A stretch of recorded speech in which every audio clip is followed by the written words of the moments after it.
don't know where I left off last time. Yeah. Okay.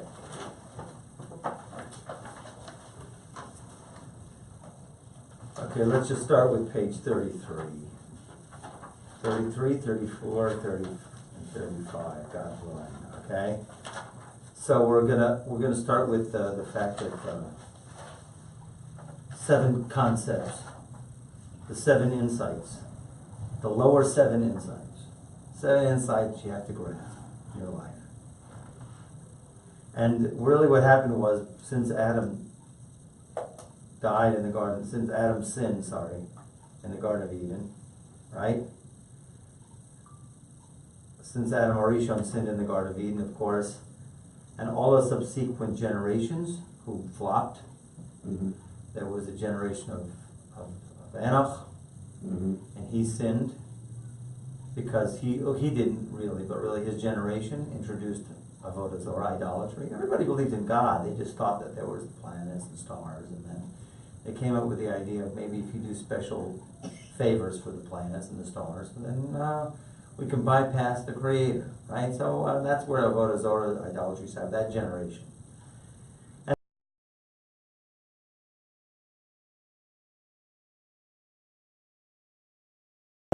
the Shekhinah, the divine presence out of the world, 7-fold. 7 layers, 7 manners, 7 concepts, 7 ways to have a relationship with God were driven out of the world, and then there came 7 tzaddikim, 7 righteous people who brought it back.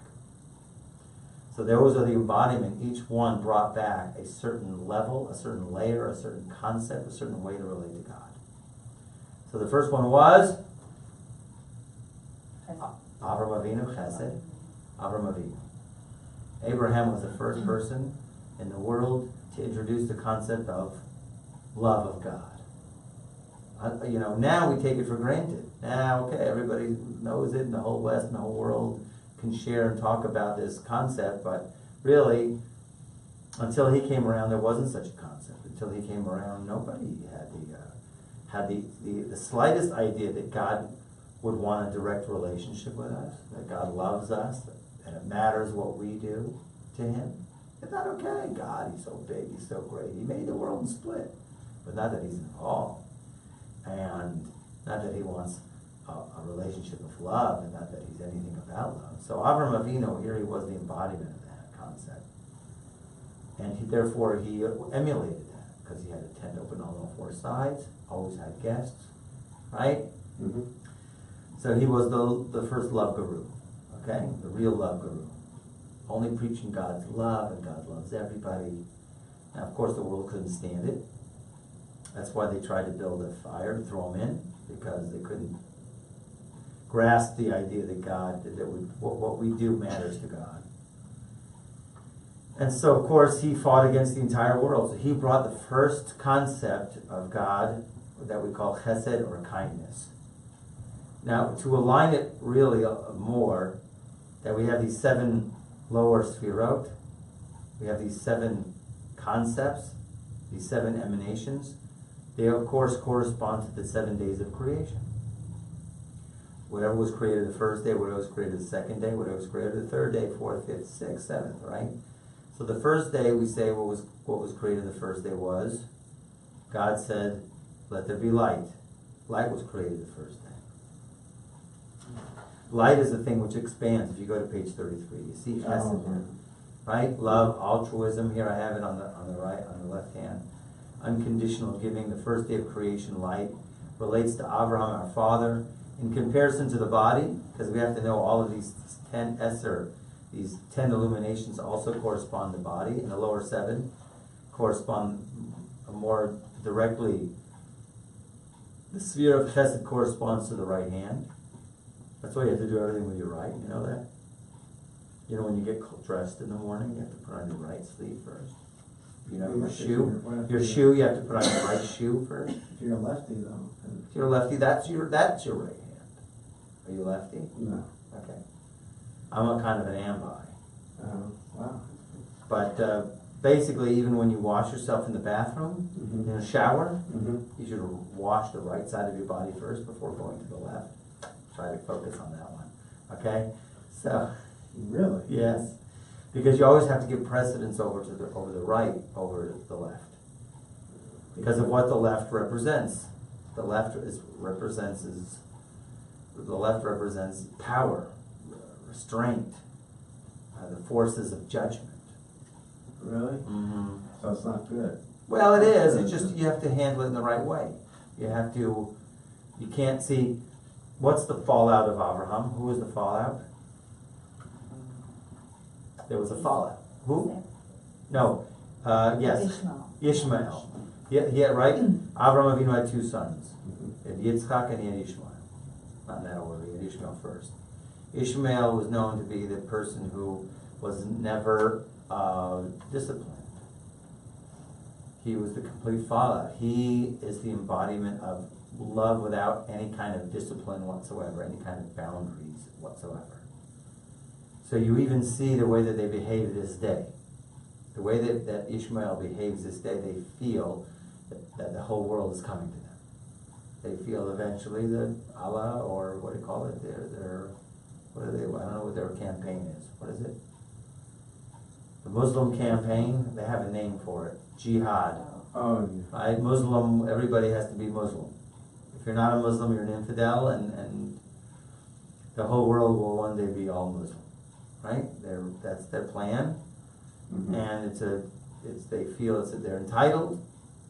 Mm-hmm. They also don't have any kind of discipline as far as love goes. In other words, they feel any woman is theirs, as long as as much as possible. They feel they're entitled. That's why, and they basically, it's known in tradition in Gomorrah, mm-hmm. 9 portions of promiscuity were given to the world, mm-hmm. of licentiousness, mm-hmm. and Ishmael took 9 portions, and the whole world has to divvy up the 10th portion. In other words, they're crazy. They're crazy for sex. That's why they cover all their women, because they know what their brothers are thinking. They know what goes on inside each other, so they have to keep their women covered. As a way to... so they can safeguard. So no one else is going to look at their wives. Well, that's the same kind of concept that is in Jews, that why women, when they get married, cover their... Well, they have to be sneers. That's the rules of modesty, but it's not to the degree where they just cover everything but their eyes. Yeah, they go to extreme. It's totally extreme because they are extreme. Yeah. They don't have boundaries. They're the spoiled child who doesn't have boundaries. Okay? Yeah. Unless he's hit with a stick, mm-hmm. and then he gets it. Yeah. Okay? But other than that, there's no boundaries. That's the fallout of chesed. Too much love. Mm-hmm. Knows no bounds. Okay? Okay, so then there's the son of Abraham, who's Yitzchak, who's Gevurah. Yitzchak came up with his own way. He brought down another concept of how to relate to the Creator. Abraham was love. I can relate to my Creator with one of love and expansiveness. And Yitzchak comes with more like a low key. There are very few verses, I think 37 verses, written with Yitzchak in it, in the Torah. He's the low key. He serves God with a different force. He brings the concept of having awe of God, or what we call yira, fear. Fear is not a good word to translate. We call it awe. I call it awe, or what I call it, recognized distinction. Recognized distinction, which means this. You have a parent, you love the parent, but there's still somebody who you're not buddy-buddy with. You can share a lot of things with them, but not everything, and you can't necessarily talk, the same things in the same way to your parents as you can with your friends. So parents you can love, but they're not buddy-buddy. There's a recognized distinction, hence we put the kippah. You know what the kippah is called? There's another name? Yarmulke? Which means? I don't know. 2 words. Yireh Malka. Fear of the king. Oh, fear? Yireh? Because it's something above us. We wear a cloth to have a recognized distinction that God is above us. I didn't know Yireh means to fear. Yireh means fear. Yireh Malka, which means fear of the king. which we recognize that he is above us. We don't fear, I think it's more... So you're right. So we need to change the word fear, because the way that the West has completely injected into our... Revere. Revere is even, I never was raised with reverence with that term. Well, it's not fear, it's more of like a respect of... Respect. Right. Good. Respect is good. But it's not a fear, it's more of a respect. Right. So it's loosely translated as fear, but yira, of course, means awe. Or let's say, like, for example, let's do a little awake meditation. Okay? Don't worry about it. It's not your car. Okay. They're not towing you away with a siren. Okay. We're going to do a little waking meditation because, it's always been a thing of mine, a challenge of mine, that there's a certain verse that we say in Psalm 145 every day. You say Psalm 145 3 times a day. Asher Yoshe Beisecha or Yadavikosecha. And we say it 3 times. It's built into the normal liturgy. It's built into the prayer books. But it's really, the way we say it, why we say it that one 3 times a day is because of that one line. What's that one line? Poteach et yedecha u'matzbiya b'chol haratzon. Poteach et yedecha u'matzbiya b'chol haratzon. You open your hand and you satisfy the desire of every living being. So I've been, we're always supposed to really stop and meditate. You're not supposed to say it by rote. You have to really think about it, and you have to focus on it. As a matter of fact, the halacha is, if you didn't, you have to go back and say it again. Not the whole psalm, but from that line, you have to go back and make sure you say it with the correct intention. And the intention really is, according to the basic understanding, the deeper understandings, the simple understanding is, that God opens his hand and he satisfies everything with food. He feeds, he's the super caterer. Imagine, I've been to events where they cater events, and, but depending on how big and how fancy it is, it could be a week of preparation for a 2-hour, 3-hour event. A week of preparation. If it's fancier, it's probably even more. So imagine now God, he's making sure that every single creation, all of his creation has food. Not just the people, which is a lot of people. A lot of people. Not just the food, but also the animals, the trees, the plants. He makes sure every single thing has what it needs. There was once this great story with the Baal Shem Tov. He wanted to teach his students Hashgacha Prati, which means direct divine providence. And he says, I want you to check this out. And he points to the tree and he says, look at this. And he says, all of a sudden this leaf blows off in the wind, and they follow this leaf, and they follow the leaf rolls, and it blows, and it goes, And finally this leaf lands in a certain place where it gets stuck. Right there's a worm. And the worm starts to eat. You see how God provides.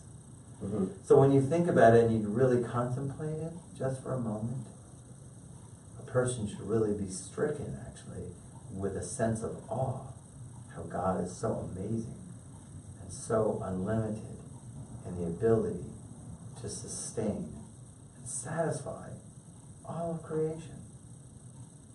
Not just for one meal, it's all day long, it's every day, and it's constantly. And it is truly an amazing contemplation. That, if a person were to contemplate on that and get into the awesomeness, that's what Yitzchak is. How unbelievably unfathomable and how great he is. And here we are standing before him. So Yitzchak had that attitude, okay? The other thing that Gevurah aligns with is the second day of creation, which the firmament was creation. The firmament was created the second day. The light kept going and going until God said the second day, stop. God said, stop. So, in other words, there's a boundary. Boundaries are good. Kids need boundaries. Wouldn't you agree? Kids actually appreciate boundaries. They feel that they're being cared for. Yeah. Right? It gives them structure. It gives them structure, and they feel they're in a structure, and it gives them a certain sense of security. It's something that they're really great. Structure is security. Right? So they feel that, so here is Yitzchak who introduced this whole concept of there's a structure. There's a structure. There's a path to follow. There's a disciplined path in order to relate to God. Okay? Now he had a fallout. Who's his fallout? Esav. Esav introduced external fears in the world. So Ishmael introduced external love, other things to love outside of your boundary, and Esav introduced external fears, other things to be afraid of. And there's a lot. So these people are the extremes of what you're saying. We call it the fallout, the negative. They took the negative aspect of those energies. Those concepts. Oh yeah. And brought it to a perverted place. In other words, Esav is really the godfather, right? He wants you to be afraid of him. So like you're saying back to when we were talking about with Ishmael and saying that he cared too much what others thought of him, which in effect led to why Muslims have this fear of being I don't know what's the word I'm thinking of. They just don't want to like with the Muslims. They have to cover themselves up because they don't want to come across as being too, I guess, promiscuous or what have you. Maybe that's what it is. Fear of being. I don't think Ishmael has the fear. Ishmael is the love that has no boundaries. They might have a fear. But you were tying that into. I'm talking about Esav is the fear, is the one who instituted the fear. Oh. To be, in other words, he made people afraid of him. Right. Really, you shouldn't be afraid of people.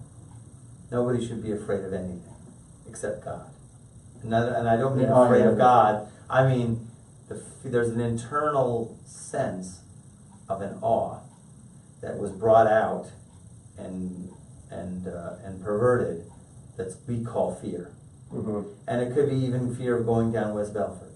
Mm-hmm. Okay? Driving in the wrong neighborhood. Uh-huh. Okay? Right. It could be fear of a ton of things. Right. People have tons of fears that come out at any given time. Right? If it gets cold outside, you're afraid to go out without bundling up totally, or afraid of getting sick. Mm-hmm. People are germaphobes because they're afraid of shaking people's hands, of getting sick. Right? Mm-hmm. So that's an external fear. God runs the world. Mm-hmm. Right? That doesn't mean you don't be careful. You don't do your precautions. We wash our hands before we eat. We wash our hands when we come out from the restroom. But we don't go germaphobe. Right? There's no mitzvah to go germaphobe. Mm-hmm. So that's an external fear.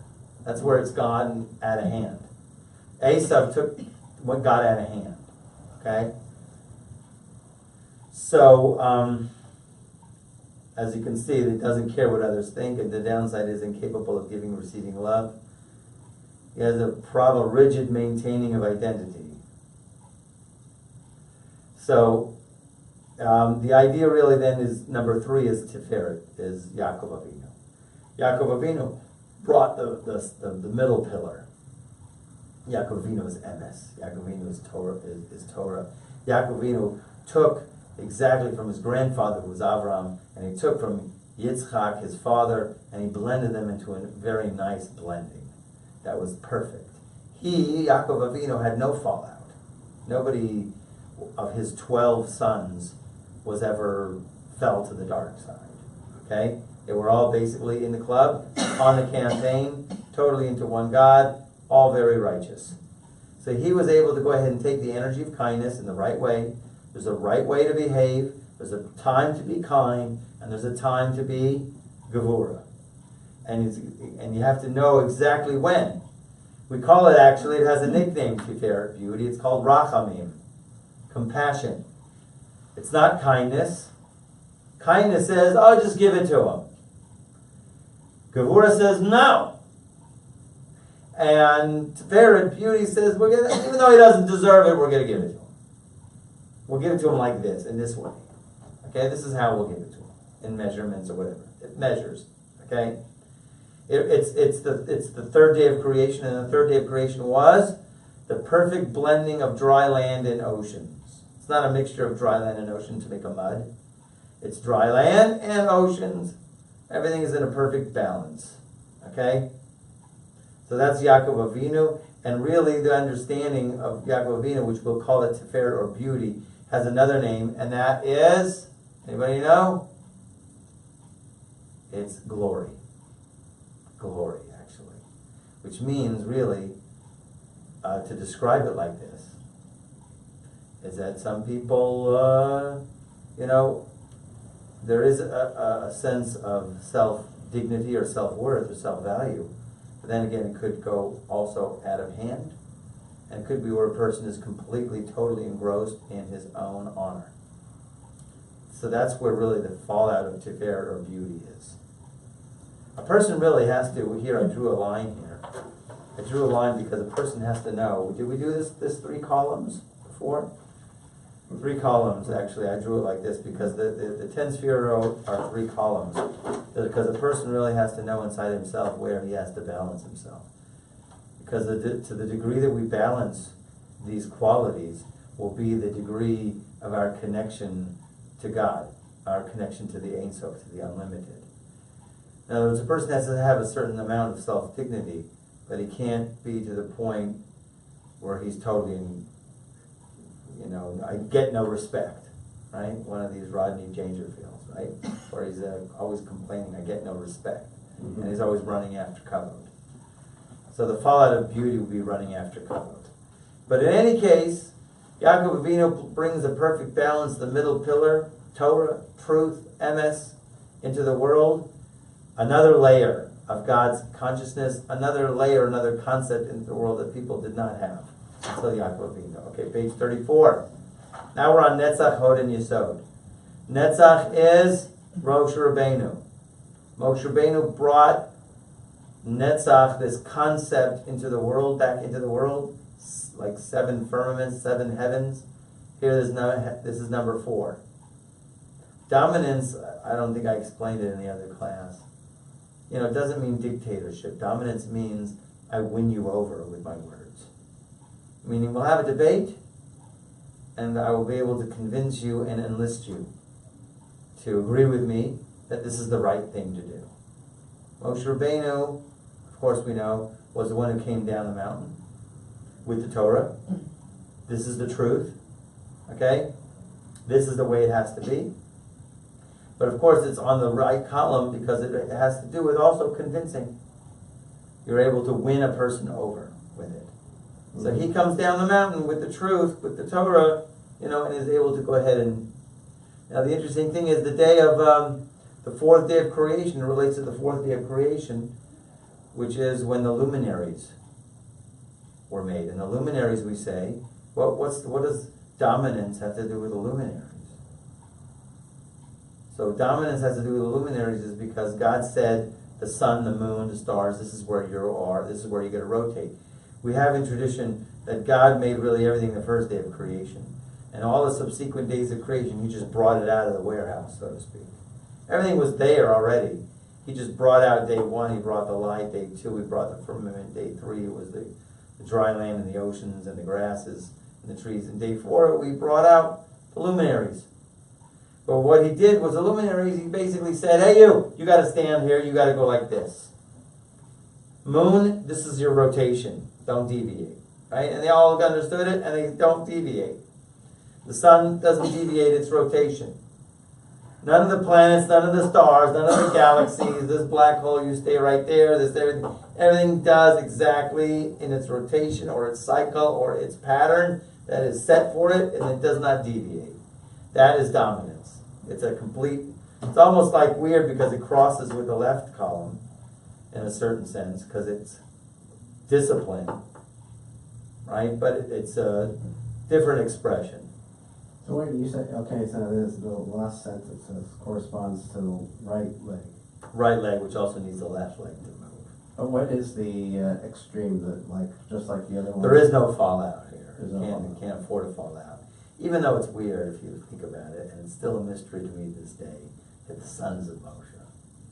Whatever happened with those guys? He had 2 sons. Whatever happened with them? Right?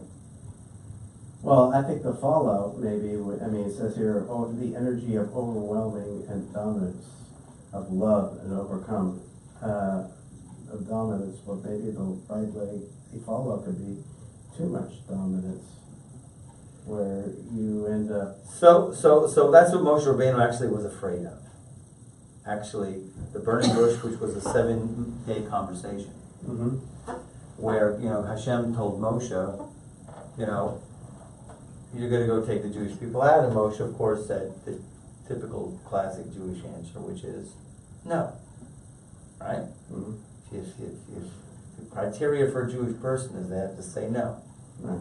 If you say yes, we worry. Okay? Took me a long time to say no. Okay? But in any case, the quality of what happened at the burning bush, that he told them, I want you to take the Jewish people. I said no. And he came up with all kinds of reasons. I don't talk right. My brother, he's really a better guy. He's an eloquent speaker. I don't speak right. I'm just a shepherd. Look at me. And what I heard Rabbi Lashaki said yesterday, pretty interesting. I was raised in the Egyptian palace. I wear Egyptian clothes. My name is not even a Jewish name. I was called after Batya, the woman who took me out of the river. Right? Really, he had 7 names total. Tuvia, Avigdor, Avisocho. He had a lot of other names. But of course, it went after what Batya called him. Right? He doesn't speak so good Hebrew. Speaks great Egyptian. According to some opinions, that was the issue with his tongue. Wasn't so eloquent in the language. So how can I be the one? Get Aaron. He's a natural-born leader of the Jewish people. He's a prophet. So for 7 days they were arguing, right? Moshe was going, let's do the Aaron plan. And Hashem was going, Moshe plan, Aaron plan, Moshe plan. So finally Hashem got mad and said, okay, we did the Moshe Aaron plan. There's a problem once he brought Aaron into the group. Once he brought Aaron into the scene, Aaron was responsible, as you can see the next midah, which is empathy. Aaron was responsible for the golden calf. He was an instrument involved in the golden calf. So in any case, because of Moshe Rabbeinu fought so much against God, God knew it was right in the beginning. Let's do the Moshe plan. But Moshe also felt that if he would go too extreme, too much dominance, I might be too overpowering for them. They won't be able to take me. I'm going to go ahead and tell them, no, you can't do that. That's not kosher. This is puzzle. You can't. This is no. It's cut and dry. This is truth. This is not truth. So he felt people wouldn't be able to take it. You need from the ground up. You need somebody who can be with the people, who feels the people out and nurture them to grow that way, instead of coming down like as a domineering bombardment of laws. Let's work through it. Let's work through from the ground up. Take it gradually, step by step. Yeah, so of course it ended up being a Moshe Aaron plan, and then it resulted in the golden calf. But the interesting thing in dominance was the 4th day of creation. So if you look at Hod, which is Aaron is Hod, is empathy, because Aaron was the peacemaker. Aaron would go to all of the people and he would make peace between people. He'd see, how do you do that? You'd see, I hear what you're saying, I hear what you're saying. He would hear what people are saying, where they're coming from, and understand them. He'd relate to them. They feel that they're heard, and therefore they would be able to make steps, of course, to maybe let go of their mishigas, their silliness, and then he would be able to make peace between 2 brothers or husband and wife. He was the peacemaker. So you need empathy to make peace. You need to be able to go under the table like the turkey prince. You know the Rabbi Nachman story, the turkey prince, where the son of the king all of a sudden came back from a huge campaign. He was a great guy. Everybody loved him, spoke all the languages, very smart guy. All of a sudden he came back from some battle campaign, but he went crazy, threw up all his clothes, went under the table. Started pecking like a turkey. You couldn't have a conversation with him. And then they couldn't get any doctor or wise men or anybody to heal him until finally one wise man, he said, I can do it. He took off all his clothes and went pecking under the table along with the prince. So the prince felt, there's somebody else, who are you? I'm a turkey too, let's hang out together. So they hung out together, they became friends. And then the wise man signaled to the people who were on looking, pair of pants, let's get 2 pairs of pants. So he put on, so the wise man put on a pair of pants, he said, turkeys can wear pants. So he got the boy to put on pants. But 2 shirts, after a while, eat normal food, have normal conversations with people, eventually cured.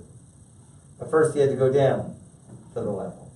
Aaron is that one. And so the other interesting thing is Hod is by this 5th Sefirot. Empathy is also the 5th day of creation, which is the first creation that was able to go ahead and have complete free movement. The ocean life and the birds were created on the 5th day, which were the first creations that completely moved free. No other creations moved free until then. Plants were created the 3rd day, they can't move freely, right? And the planets, the 5th day, no, the 6th day had complete free flow. So we can understand a sense of what Yesod is, okay, what Hod is, okay? And then there's Yesod, which is Yosef Atzadik, which relates to the sexual organ, which is the big thing that Yosef was able to overcome. It's the whole idea of being able to handle physical pleasures. That we know that if a person is not able to handle physical pleasures, so of course he's going to be out of balance. The whole thing's going to be, because it's called the foundation. Everything is going to come from all of the light that comes from the Ein Sof, from the very top, through all of the Sefirot, ends up coming and converging in Yesod. The nickname for Yesod is actually called Kol, all. It really doesn't have anything except for what everything it gets from everyone else. It is the inclusiveness of all of the 5 Sefirot. It includes all of them and everything that it gets from them. In order to give it to the last Sefirah, which is Malchut. So the idea of Yosef was the one who overcame the unbelievable test of Potiphar. When he was 17 years old and hormones raging, and he knew that this was a test for him and he had to overcome it for the sake of his brothers, for the sake of the world, and through that he was able to be a conduit. He was able to be the guy who was going to be the mashbir, who was going to be the person that all of the food of the world was going to come through him to the entire world. It's an unbelievable idea. It's an unbelievable concept. And Baruch Hashem, we have circumcision, which automatically does that, because it takes away the intensity of the act. So therefore, it's already a reduction, right? So that's what Yesod represents. Okay. So then you have Malchut. Well, Yeah. actually, Yeah. so that's why we is to take away our pleasure. It also helps complete the body of man. God left space for man to complete, even in the physical realm, even his physical body. That once we make a circumcision, we're exposing what's called the crown. Mm-hmm. The crown is symbolized by the Yud, the letter Yud. So therefore, before that, a person has a shin. Mm-hmm. If you look at your nose, is a shin. Okay, yeah, Okay. I see the shit. And then the Dalid. Either some people say the arm is the Dalid, some people say just your hand is the Dalid. Yes. Okay? And then the Yud, which means the name of God is upon in your flesh. Shin, Dalid, and Yud is Shekai. It's the holy name of God. Well, how does that? But if you don't have the Yud, then you're just a Shin Dalid, which is a shade, which is an incomplete. Well, I know, but how does that tie into the circumcision again? Circumcision, when a person does a circumcision, is revealed then, because the skin is removed, the crown is then exposed, is then revealed. There's a crown, Right. which wasn't there before. Wasn't revealed. So it's when So that crown is a yud, because it's just basically a dot. Okay?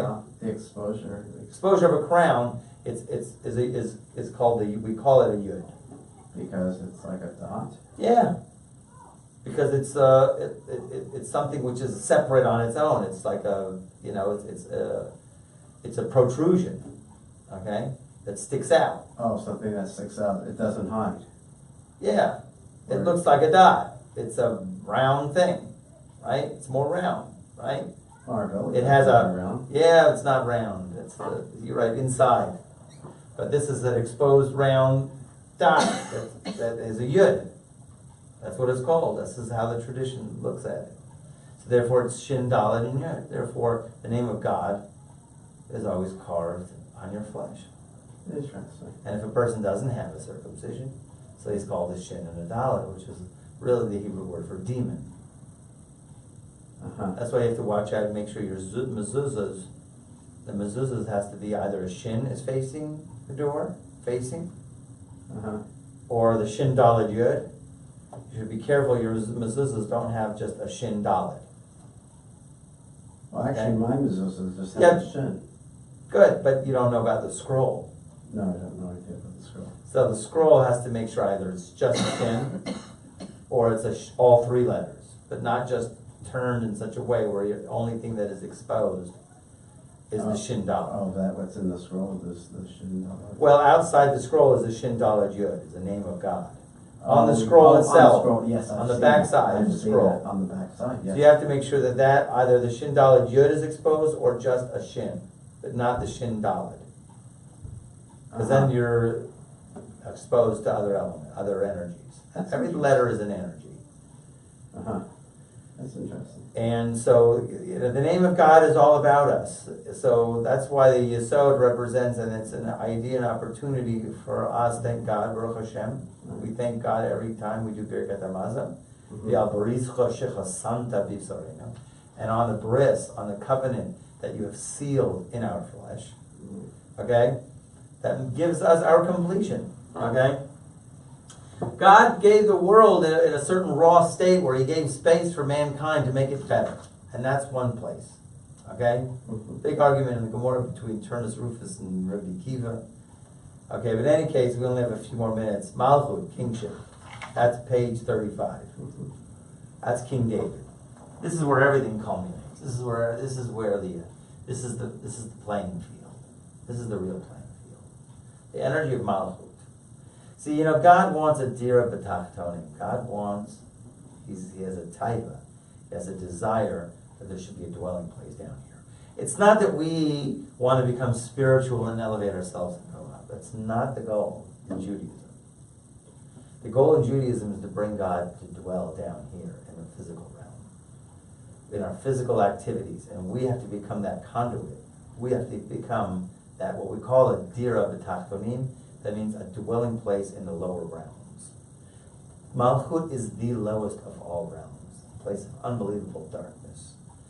Also called the feminine. It's of all of the Sefirot, it is the feminine. It is the place where, in a person's life, he doesn't see where God is, and that's where a person has to make all his efforts to reveal, to say Shema, to have Emunah. It's also the nickname Rabbi Nachman gives Malchut, the nickname Emunah. Faith, the place where we have to make sure that God's name is revealed there. That's Malchut, that's kingship, and it's really symbolized by King David. You see, Yesod foundation is Yosef HaTzadik. He's a righteous guy. He never tasted sin. He never tasted sin. There's a tzaddik, there's righteous people in this world, they just never got into it. They never tasted sin. They just didn't. Whatever it is in their realm, they don't have Facebook for sure. I don't even think they have internet for sure. Somebody else does their internet for them. They don't touch it. Cell phone, probably not. Definitely not a smartphone, right? Unless they have a block on it or a filter, super filter. Hardly. Somebody else do it. Real righteous people never tasted sin. Completely impervious to it. Impervious? Beyond. So Beyond they them. They don't have a TV, they don't watch the news? No. They don't They'll watch- they'll read maybe a newspaper, they have a kosher newspaper, they'll look at the kosher newspaper, Oh. they'll hear from someone who will tell a them what's kosher going on. newspaper. They have such things in Israel.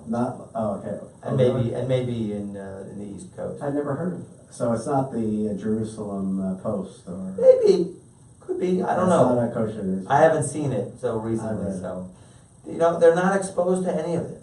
They're not exposed to not sneeze things that are immodest in the streets. These people are, whatever they go like this, or whatever it is, they're saved from it. They're saved from tasting sin. As opposed to King David, who's out there. Okay? King David is the Baal Tshuva. He's the guy who sinned with Bathsheba, and he came back. He bounced back. Okay? That's the dichotomy between Yesod and Malachut. Those are the two messiahs. Yesod is Yosef, Mashiach ben Yosef, and Malachut, of course, is Mashiach ben David. So the idea... He took, King David took too much power upon himself? Actually not. Actually more like my father-in-law, blessed memory, Zechusa Yegena Leinu, told me, listen, you know, in terms of Mashiach, Baruch Hashem, everything will work out fine. But you have to, they know, and they're able to go ahead and face the downfalls of these energies. Every single one has a dark side to it. Every single one of these Sefirot has a dark side. No. Okay? Every single one, like we mentioned a little bit of Ishmael, a little bit of Esav, a little bit of Yaakov, right? Every single one of these has a dark side, has a negative character trait. There's positive character traits, negative ones. Right? When Yeshua went and conquered the 7 nations of Canaan, he was conquering those 7 evil character traits. Okay? Because each one of those 7 nations that were in the land of Canaan, when Yeshua came in, embodied one of those 7 evil character traits, and he had to conquer all of them. Okay? When he conquered that, however, even the Yesod has its negative aspect, and that is absolute power, because he's sitting on the throne. Can he get up and relinquish the throne? So that's what I'm saying. He took That's on his too challenge. much power. That's his challenge. That's Yesod. That's the tzaddik. Okay? What, the power? Mm-hmm. But too much power is not good. Whatever it is, the guy, he has absolute power here. This is a place of absolute power. But you said, but we know that, first of all, too much. I'm not talking about King David, I'm talking about Yesod. I'm talking about number 9, not number 10. 10 Malchut on page 35 is King David. King David loves women. Okay? He abused his power a little bit? King David did not abuse his power. Okay? They didn't... he is called the Baal Tshuva. He's a guy who did sin, and he bounced out of it, and he came out of it. He came out. Showing the world that even a person who does something like this can redeem himself. Joseph didn't need to do that. He didn't fall. He didn't fall. No. But Joseph is sitting on the throne of power because he owns all the money in the world. And can Joseph get up off his chair and give it over to King David? Yeah. Okay? Yes. He can. He must. He must. But is it? But can it be too, I guess, domineering? You know? Well, no such thing. We're looking at the world in its perfected state in terms of the messiahs. Okay. But I'm just telling you the challenge. And then you can see it this day. I'm telling you, I saw it. I saw it this day. There was a certain community. There was a man who was running the community, and he was there for quite a few years, and he was in total power, and he would not get up. And there was another young rabbi who was supposed to be in the succession plan, but this rabbi didn't want to let go. He couldn't let go. Couldn't let go. Even though the person was totally capable of taking over, right, that neighborhood, right, to be the new rabbi of that synagogue, right? No. He would not relinquish the throne. I'm telling you, that's the dark side of it, but I'm not going to talk about the Mashiach, okay? But just telling you that each one has its, okay? Yeah, you have a question? Well, actually, it's back on one of the other numbers. Okay. It was about the empathy. I had a question, but we kind of got on to Yesha very quickly. But, I can't help but think to myself as I read about the part where it says, corresponds to left leg totally giving into another person. Also in Hebrew, the word hodoah, submission. It allows evil to exist. So what am I thinking? Now I'm thinking how in today's world. Hoda. I'm thinking, when you're giving into too much, I don't want to I don't want to get too political here, or bring about, because I'm not gonna. But I'm just gonna say that there are people, like, for example, who are maybe idealistic and, like, it has had good thoughts, and we're like, hey, I understand, I really care. Let's bring in the immigrants, whatever. But we're not gonna. We love you. We love all Muslims. We love, we're not gonna question whether or not you belong to ISIS, because that's gonna be an inconvenience. We want to be too. In other words, we're too. In a way, Hod has a hard time recognizing, totally recognizing evil. Do you see what I'm Yeah, I hear you. I hear what you're saying. Yes, Hod has so much empathy. I'm not saying they can't do it. I'm just saying their challenge is recognizing evil. Look at. I mean, I don't. You don't have to go there further. I understand. About the policy. Yeah. Okay. What about like also, for example, the theory of socialism is beautiful. Practicality, it's terrible. It's the thing is it's so beautiful. It's ideal. It's like everybody's sharing. You give according to. The problem is with that is because it's without God, so you can't have it without God. Is that why God really wanted to make power? when God gave the Torah? Yeah. He had that in mind. What, socialism? I don't want to call it that. Okay. But like more like it's called v'ahavta l'recha kamocha. Okay. It's loving your neighbor as yourself. In other words, if you see something that somebody is lacking, you just give it to them, and you don't have to worry about it. Yes. You don't have to worry about it. If this guy doesn't have a car, you just take my car. Just take it. I don't have to worry about it. What are you going to drive? I don't have to worry about it because I have let me think about it. I got to do the calculation now. I have 500,999 other guys looking out for me. I will not lack. You know what the thing is, that we all have greed. It's greed. America prides itself on greed. I don't need to. We'll get to it. Capitalism. We're going to do the story, the most unbelievable Rabbi Nachman story, where he talks about the disease of the world. The most hardest problem to get out of is greed. Okay? And he's amazing because he came up with this 250 or 200 years ago. And how he depicted it was just amazing. Have you ever read The Master of Prayer? No? Okay. So we're going to do that one day. We got to finish up. King David, okay, represents the power to receive and reciprocate, to complete. It's the feminine sphere, the moon, because it waxes and wanes. It's an incomplete vessel that needs completion. Because the moon got shrunk, okay? It has nothing of its own, really. It receives from all other Sefirot, yet it has the power to unify all the other diverse powers. Because it has nothing really of its own. Only reflected light. The moon is only reflected light, okay? It represents the ultimate concealment of the divine. Why? For the purpose of interacting with creation. Because otherwise creation wouldn't be able to handle it if it was too much light. So it's complete concealment. Yet it's the challenge that we have to go ahead and bring out God in this space. Meaning in the dark spaces of our own lives. Okay? You have to bring God into those dark spaces. Where God constricts himself in order to give over his kingdom to man, you have the keys. He gives that over to mankind. Because this is where the whole free will real unit is manifest. We call a nickname for Malchut, we call it the Ani. Ani is Aleph Nun Yud, which is Ani I, the ego. Mm-hmm. It's the ultimate suction, it's the ultimate area of the pleasure principle.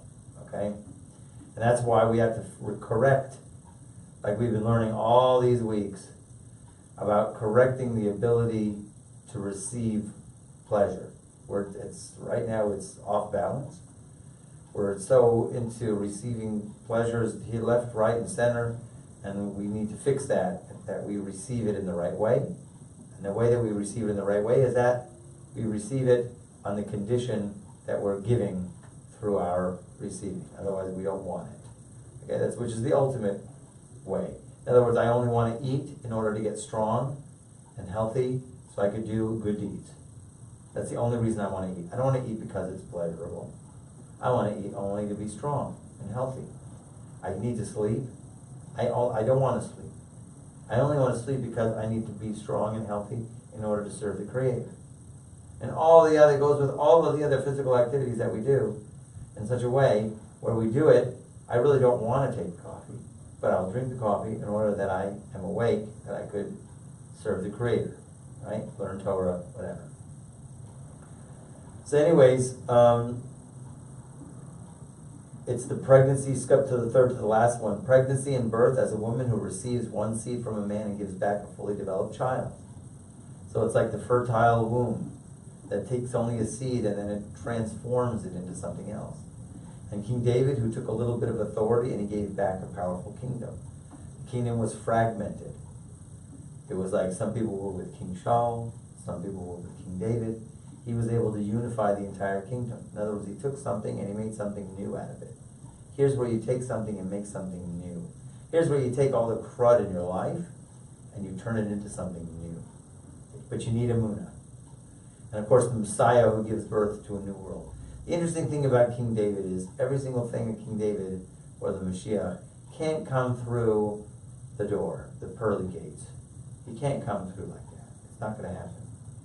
You notice how even King David, even the Davidic line from its very inception, came from dark acts. Lot with his daughters. Lot lived with his daughters. A father lives with his daughters and has created the people of Moab. Wait a second. Lot was the son of David? Lot, no. Going way back. Lot was the nephew of Abraham. Okay. And then when Sodom and Gomorrah were destroyed, Right. he ran away. And him and his daughters were there. His wife turned around and became a pillar of salt. She's gone. So it's him and his daughters. And his daughters think the world is completely destroyed. They don't know how to go ahead and they're going to, keep the species going. Mm-hmm. So the only idea they came up with was get dad drunk and get him to impregnate us. And that's what they did. Their attitude was completely for the sake of heaven. Right. Their intentions were the purest of the pure. So how does this tie into David? Because Moab, the people of Moab, from that offspring, From that offspring. comes Ruth. Ruth comes from Moab, who is the great-grandmother of King David. Ah, so David is related to all that. Yes. That's why Abraham, when he went to go rescue Lot, why did he go rescue Lot? Not because it's a nice thing to do. He's like, dang it, that's Mashiach there, man. There's the redemption of the world he's got. Because, in other words, we need to make sure that your offspring or the future generations... We've got to make sure, because King David is somewhere in that dark matter. Somewhere in that dark matter is King David. We need to save it. Yeah, the greatest light, the darkest acts. There's great light in the darkest of acts. Not, God forbid, a person should ever go to a dark act. We're not permitted to do that in any way. Is the Mashiach? Of course. I thought we don't know who the Mashiach was. Of course not, but his soul is neshama. Because it's Adam. Aleph, Dalet, Mem is Adam. Yeah. Aleph, Dalet, Mem is Aleph is Adam. Dalet is David, and Mem is Mashiach. It's the same soul. Same soul. But first of all, I thought Mashiach was going to be an ordinary, he's not going to be a divine or prophet. He's not going to be... We don't know. I beg to differ. I thought that. He'll look outwardly. He's not going to be some, dignitary. And that's, maybe if Donald Trump comes out that he's Jewish or something, which I highly doubt. Mm-hmm. But it's not gonna be somebody who's gonna be a well-known dignitary. From what I understand, right, it's gonna be a nobody. Right. But he's gonna have the soul, an unbelievable ability to go ahead and unify it. In other words, he'll have the soul of David in him. Yeah. So it will be David, but not David per se. But no, it'll be enough. It would be David in a different body, basically. Yeah, Menachem Mendel or Nahum or... And it's not a tzaddik like Yosef? Huh? It's not a tzaddik like Yosef? Well, we're supposed to have three Mashiachs. Oh, really? 3 Mashiach. Interesting. Yosef, it's an argument. It's not known if he dies. And then there's David, and then the Moshe Mashiach mm-hmm. that the books bring down, who makes the who makes the compromise between the two. Don't forget, they argue on how to fix the world. There's a huge argument between these two luminaries, how to fix the world. Was David a prophet? Yeah, absolutely. Okay, but the thing is, when we have the Mashiach that comes, he will not be a prophet. Yes, he will. He has to be. It depends, though. Listen, he can come in two ways. If we merit, he comes from riding on a cloud. If we don't merit, he comes riding a donkey. I guess he does have to be a prophet because he has to be. What is a prophet? A prophet is someone who makes connections with God and can understand what the future is about. Prophesize. Has to be able to solve the world's problems. With the connection of God. As God is the conduit. Has So to know it. You're saying like a very unlikely source. Like you're not saying like from this righteous, like outwardly righteous dynasty, Tzaddikim. You're talking like an entity that fell, right? And then makes Shuvah. Yes. Right? Yes. Absolutely. Can't be somebody who comes from that line, has yichus. He will have yichus. Wait a second. He will. In the end, he'll be able to show his yichus. Okay? Yichus means his lineage. Okay? He will be able to. There will be lineage, but we say on Sukkos, Harachaman hu yakim lanu es Sukkos David hanofalis. We say in Sukkos time that may the merciful one make stand the sukkah of David that has fallen. What do you mean the sukkah of David that fell? It means the lineage, meaning we don't know who it is. It can't be somebody who's got not good. Can it be? Maybe Mashiach ben Yosef, but not ben David. He's going to come through the back door because the evil forces will not let him come straight through the door. The evil forces will not do it because it'll be their end. Mashiach ben Yosef has to agree to this, has to get up and let him sit. To some degree, yes. But it'll be so willful and joyous, it'll be unbelievable. It's got to be the real tikkun. You see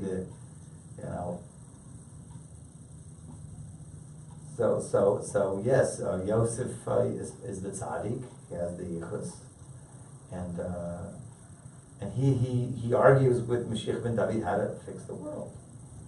He holds you got to go into the nitty gritty. You got to be the doctor and make a kiddush Hashem, being a doctor, a lawyer, and an Indian chief. And you work through nature and you express God through the nature. That's Mashiach ben Yosef. Mashiach ben David is no. We pray to God and God delivers in miraculous ways. He's the miracle man. He's the guy who does the rain dance. Right? So like completely beyond. He prays and God answers. That's Mashiach ben David. He's a simple Jew. He doesn't hold by getting a PhD. He holds by praying. That's the difference between how to fix the world.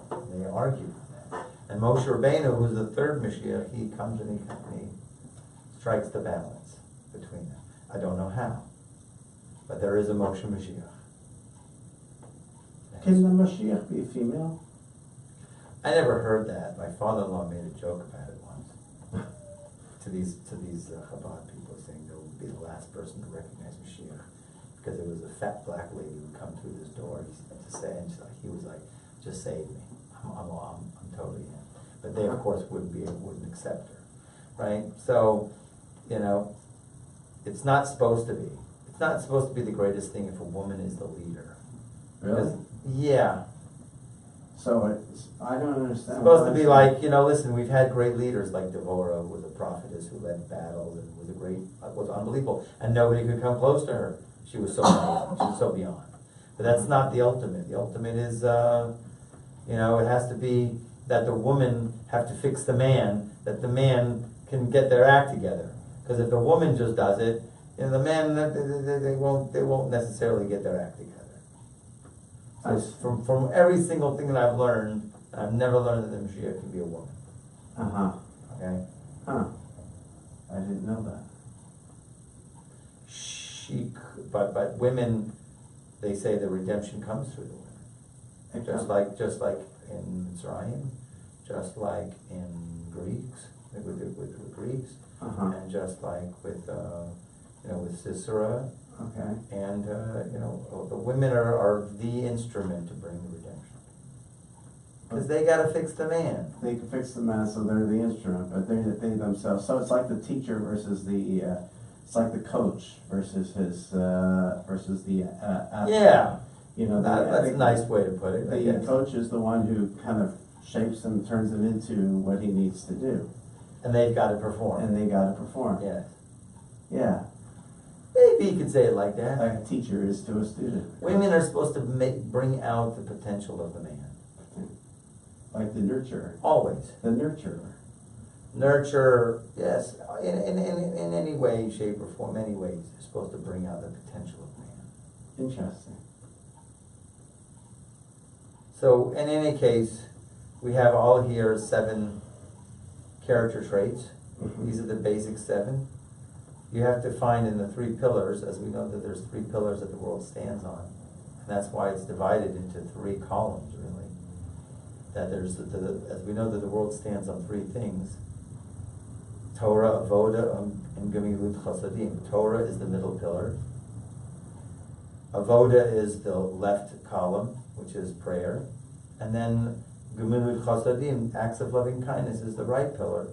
So a person has to know which one he's stronger in, and he has to know which one he's weaker in, and he has to fix the one that he's the weakest in. And that's where he has to put mostly his energy. If a person wants to know what his destiny is, what he's here for, the key is right there. That's the key. What? If you're strong at learning, okay, Baruch Hashem, you need it. You have to. You have to maintain that. Right. But if a person has to know where he's weaker in, if it's davening, if it's acts of loving kindness, maybe a person is very strong in loving kindness, acts of loving kindness. And they need that. And that's part of their yehud, it's part of their destiny. But part of their tikkun is usually, tikkun means rectification, is to balance themselves out, is they have to strengthen themselves in where it's weaker. Either Torah or prayer. Whatever it is, a person has to know himself. And when he's challenged, and where the challenges come, then he has to know that that's really where he has to put his energy in terms of his life. That's the general way to look at the 3. But then a person always has to know, in terms of where you gravitate personally to one of these 7. Which one are you? And then you have to go to the opposite or the other extreme in order to balance yourself. For example, I'm a descendant of Aaron. I'm a big Hod guy. I come from California. I'm big into empathy. All my parents were psychologists. My sister, everybody was a therapist in my family. Right? Very democratic. Totally. What can you do? Then they have short baking pans. What can you do? It's just not so bad. Whatever. It's all. I totally understand every single thing that happens. I totally understand. But of course, what the balance of Hod would be more dominance, that a person has to take the reins more. Yeah, or if a person goes after too much glory, you didn't bring me any food. Yeah, You're funny. And here it is. Okay, we're going to stop now, folks. Did you just come from the class? Yeah. Hello? I just missed it. Yeah, I am. Saying what again? What? What? Was it for you at the There's show? no more left. Yeah. Is it still going on? Yeah, you can go I'll eat see. if you want. I'm going to go see Yeah, now. you Man, I can. just I ate. gotta shut this thing off. You can go. If I had known, I wouldn't have eaten. I went and bought it. Is there any more food there? There's a lot of food left. Good, You should go. All right, You should very actually, go. but I need to use the restroom. So can we get into some safer? I'm done, dude. All right. I started like an hour ago waiting for you, man. I didn't get a text or nothing, man. I forgot all about You didn't run on my text list. it. I forgot all about it too. Shame. It was a good party, huh? Who was that, Rabbi? I don't know. It's always Rebbe's. Huh. A lot of Rebbe's. I don't know. Man, I can't wait to finish the conversion process, Rabbi. And you're gonna come after me for the Leshem? She's also a Leshem fan. Oh yeah? Yeah. You like the Velvet Gold? She's awesome, man. She knows all I of it. heard you said something about the Curated a while back. So Yes, I would love to learn that someday. Are you gonna Get into the Leshem? the Love to. Curated. too hard for me. I You need the tried. book Midrash I Shlomo. tried doing it on Hoshana Rabbah with the Hevra. That's awesome right there. It was way too hard. I got the gist of it. Well, maybe it needs to be like a series or something, like something that's, Well, I need a Peirush. The book that What's I a have, the Peirush? translation, a commentary, because what I have doesn't have any, not offer enough commentary and deep stuff. I mean, There's a book called Midrash Shlomo, and it goes hand in hand with that. oh really? Midrash Shlomo? Yeah. Huh. Oh, and yeah, the Vilna Gaon says your Maggid and your guardian angel is your higher soul. Is your soul. It is your soul. The Maggid too. Okay. That's what the Vilna Gaon says. because it's all, isn't it about the Meshachim, what we were talking about today in today's class? Isn't that Kol Tour, like? The Mashiach. He's all that book is all Mashiach ben Yosef. Oh, you mean the train Meshachim? Like, this was for sure a Kiddush, so I'm gonna be up very late tonight, I'm sure, thinking. Because it's just a different perspective than I've had before about Ben David. Yeah. Like, you're saying it's so dark, it has to be so dark that can unify everybody. Like, it can't be. The Mashiach really knows what's in the heart of every single human being. He can read the mind from wherever he is. He's like that dude on the what's the X-Men? Who's the guy who sits in the room and he's in everybody's head? Who's that weird guy in the weird wheelchair? I know that guy. Xavier or something. That's it. I don't know the guy's name. It brought down the Baal Shem Tov brings an unbelievable word that Shmuel Navi was told to go to the house of Yishai and anoint a new king. He says, I'm not going to go. What are the people going to know what the hell I'm going for? Bring a sheep and tell him you go on your way to sacrifice a sheep. That's what Hashem tells him. Why would he be afraid? He's going wherever he goes. He's a prophet. Yeah. He's going wherever he's going. He says, so he brings from there, no, because the Mashiach knows what's in the heart of every single person, every single second. He can read minds, the mind of everybody, every single second. He would know what's in the heart, what's in the mind of Shmuel, that Shmuel's going to anoint a king, and he would send an army to go kill him. In other words, there's an unbelievable connection to every single Jewish soul. Okay. Rabbi. I gotta go get food before it runs out, dude. Oh, it's not my running wife out. says, you're gonna It's bring not. back some food. It's Why not did my running wife get food? She was there for crying out It's loud. not gonna run out, Rabbi. Yes, it is. No, I don't know. I don't think so. I know what goes on in Jacobian's place. I eat all the food. I I eat all the leftovers. I know what goes on. I know You wait I eat all 2 the- hours, I eat all the leftovers. Israelis. You get there and there's maybe a scrap of some Hey, liquid. I told him I want to make all Nice the thing, English conversion, and this guy, he's like, okay, I teach you to be Israeli right now. Come with me. He takes me to the front line. He's like, you just gotta push, and you gotta get in. And I was like, Thank you very much. I was like, I gotta get